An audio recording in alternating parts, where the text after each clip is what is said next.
Whenever an artist emerges from nowhere with a major hit, people are always a little suspicious. And when the artist in question currently has more monthly listeners than the Beatles or J. Cole, then that concern over how this has happened and if it's legit only intensifies. Recently, Tommy Richman became just the 6th act in history to debut at number 2 on the charts with their first entry. And considering how inescapable his track $1 Million Baby is, it's really no surprise. But with how much attention he's getting, people want answers as to whether this is a rare example of someone breaking through to the mainstream organically, or if he's just another industry plant off the assembly line who's being spoon-fed to the public. My name is Louaista, and this is the truth about Tommy Richman. I can't be the only one who was looking at Tommy Richman a little sideways when he first started blowing up. His explosive hit song $1 Million Baby was going crazy on apps like TikTok, and barely 2 weeks after dropping the track, he was already aiming for the #1 spot on Billboard's Hot 100 while edging close to around 40 million streams. And what's strange is that the song was released in one of the worst times for any artist to drop music, since it was debuted at the height of the Kendrick and Drake beef. To give context, this is around the time the entire world was buzzing about Kendrick Lamar's verse on Like That, where the Compton MC would take some pretty bold shots at Drake and J. Cole. For a while, this beef had the entire game in a chokehold, and you couldn't find any music media outlet posting about anything else. But in the midst of the back and forth between Drake and Kendrick, where every track was dominating the charts, somehow Tommy Richman's $1 Million Baby was making enough noise to be charting alongside them.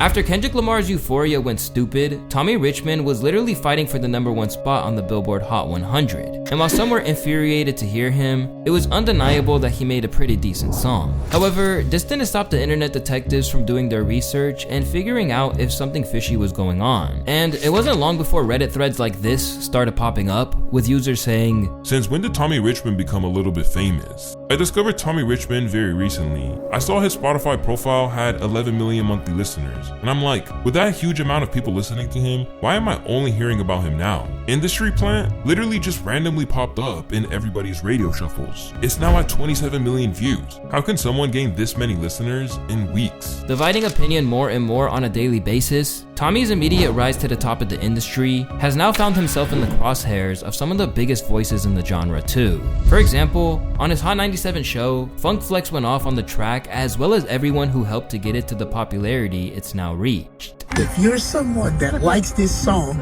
you are a clown. I don't know what the rest of his songs sound like. I don't even know who Tommy Richman is. That sounds like a shoe store. Now we're gonna document this hot garbage. We're gonna play a bit. I know you wanna hear it. I wouldn't if this is being a kid. But Flex isn't the only one who feels that there's something more to Tommy's newfound success. As for Joe Budden, the whole campaign, right down to the insistence that it's the song of the summer, felt a little too calculated. Y'all talking about the Tommy Richman? Yeah. Oh, I'm done with this. Please, please. It is a big record. Stop it. It's out there. Stop it. Why stop it? Cause it's marketing going to work again on you niggas. Yeah, the marketing might have worked. The marketing might, yeah. That is the song on fucking Instagram TikTok. Reels and It's TikTok. everywhere. It is every fucking where. So I ain't heard that outside nowhere. I've been multiple states since it's been out. I haven't heard it out, but maybe a hotel lobby. That ain't been song of the spring, the song of a month. That song ain't. Since that song came out, everybody been saying, "Oh my God, this is the hottest." We got it, big dog. Let's let it perform. Shut the fuck up and let it perform then. Right. Although it's all new to him, Tommy has been leaning into the controversy for the most part, allegedly responding to Budden with a tweet that simply read, $1 Million Baby wasn't about you. As for Flex, he posted a TMZ article documenting the radio DJ's disdain for him, while at the same time sharing a pre-saved link to his latest single, The Devil Is a Lie. With industry plant claims now picking up momentum, the familiar question of whether or not he's a culture vulture or genuinely contributing to it have come up as well. Tommy Richman is clearly placed here to see how far they can go selling black music consumers mockeries of their music. He's really an alternative artist just like others, and they know they can get their break in our space. Y'all will keep getting Post Malone. And Another fun little fact I want to share is that in September of last year, Tommy Richman's team actually reached out to me to do a promo for him on my TikTok. Who is this artist that is opening for Brent Faiyaz on tour? His name is Tommy Richman. At one point in my video, I show how Tommy had about 300,000 monthly listeners on Spotify, and now he currently boasts over 40 million at the time of this recording. So what's the real story behind Tommy Richman's success? Is he really an industry plant the same way that Ice Spice and Forbats are? Or did he genuinely earn his placement at the top of the ranks? Well, let's rewind back to February 3rd, 2022, when Tommy shined the spotlight on his come up in an interview with Lyrical Lemonade. It was here where the young artist from Woodbridge, Virginia tried to make it clear that music has been everything for him for as long as he can remember. I was always singing and took voice lessons at a young age, but nobody taught me anything. I just did it. My dad was a drum teacher and my mom was actually legally deaf, so she never played anything. So I kinda just did it myself, felt a connection to it, and went for it. Obsessed with all genres from a young age, Tommy's sound was influenced by soul, R&B, hip-hop, and punk. His first song hit streaming services when he was just 16, and back then, he was rhyming in a much more straightforward way than the approach he takes today. I got these people in my head, they're always singing songs to me, but don't be too afraid of them, they're not in our reality. Today, a lot of these early songs still haven't really been discovered, judging from the abnormally low views on his YouTube channel. But for Tommy, that didn't matter. It was all about improving and trying to find his own unique take. How do you feel like you've grown since when you started making music? I've just tried to put like the 1,000 hours in, you know? You gotta work like you don't even got time to hear what other people gotta say about what you're doing. I'm just trying to like curate my own sound, honestly. That's the shit that lasts forever. I don't know, if you're doing your own thing, like there's no way it'll ever like fall off because it's like, it's your own sound. Yeah, I don't know. I mean, I'm still like learning. For a little while, Tommy was learning a whole different approach to performance, studying opera at the Manhattan School of Music. But he felt unfulfilled by it and decided to drop out. This month, before I went back to college, going into my sophomore year, I made a song called Pleasantville. And a lot of people liked it, and I thought it could be something I could do. Then I dropped Melba, which was a breakup song about a girl, but it was really a breakup about leaving college. At that point, I left college for music and started taking it seriously. I had to. When he dropped Pleasantville, Tommy did what a lot of aspiring artists would do. He spammed YouTube comment sections asking people to be brutally honest with the last song he posted. And although he's still repping the DMV area, Tommy realized that there was maybe a ceiling on what he could accomplish there. So, like the vast majority of artists who want to make it to $1 million, he packed up for Cali. There's a lot of passion through the scene back home, and I feel like it's because a lot of people don't get a fair shake. It's really hard to have your voice heard out there. That's probably why a lot of people from Virginia left, like Pharrell and Timbaland. It's kind of a key for an artist to leave their nest. That way you can appreciate where you come from. But when he got there, it wasn't anyone from LA that would necessarily change his life. Instead, it was another artist from the DMV who would give him the opportunity he was waiting on. After Tommy released his 2022 debut album Alligator independently through Boom Records, his talents began to get a little traction. However, it wasn't until he met Darren Zhu, COO of Brent Faiyaz's imprint, ISO Supremacy, that everything changed. Recruited for Brent's larger-than-life project, he featured on the track Upset, and soon, he was standing shoulder to shoulder with Faiyaz. Working as a collective, like, I made the beat on the plane to the camp. On the plane. I made like three beats on the plane. Going crazy. And then I played it to him, and he hopped on it. And I knew Felix for like a while through the local scene. And then he just got off a flight, he just walked in, and then you're like, yo, Felix, ask something now. By the time Tommy racked up 296,000 monthly listeners on Spotify, Brent signed him to ISO Supremacy, his joint venture label with Pulse Records. In an interview with Billboard, Faiyaz said that they simply wanted to help artists like Tommy Richman by giving them a place where they can be creative and grow their music worldwide. Their big goal was to do something special and make history. Suddenly, Tommy felt like all the grind had paid off, and reflected back to the days where his mother told him to get a real job, while being very grateful for the opportunity given by Brent and Pulse Records. Given the chance to join Brent on the Fuck the World, It's a Wasteland tour, Tommy was entering the next phase of his career. And while success didn't come immediately, the wait would be worth it. Initially teased on TikTok with a bass-heavy, distorted snippet, Tommy's $1 Million Baby immediately had the signs of a hit.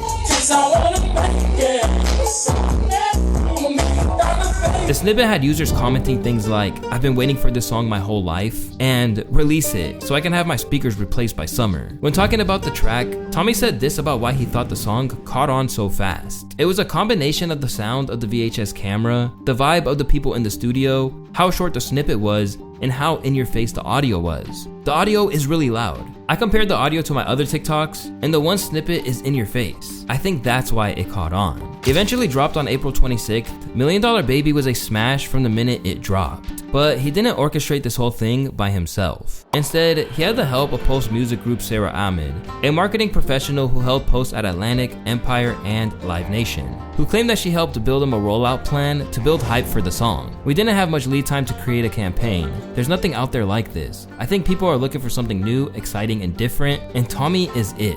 This great song, coupled with sharp strategy and Tommy's determination, really carried the song through, and we have barely scratched the surface. If you're not familiar with Pulse, they have a deep roster and a massive licensing wing that's undertaken extensive work with huge companies like HBO, Apple, Amazon, UFC, and more. If you go on their website right now, what's interesting is that you won't find any trace of Tommy on the list of their artists yet, enabling them to maintain the illusion that he is quote-unquote self-made. Racking up 38 million official US streams in a week, the whole industry was sitting up and taking notice, including hip-hop music business icons like Jermaine Dupri, who said, "I can't wait to see what these label A&Rs tell me about this Tommy Richman record. He has less than 100k followers on Instagram and has the #3 song on iTunes." Released at the height of the Kendrick and Drake beef, this could have easily meant that the track went under the radar, but some people think it's the song of the summer. So as you can see, Tommy Richman is actually the exact opposite of an industry plant, and his fans are doing anything they can to make the masses know that he actually grinded to get where he's at.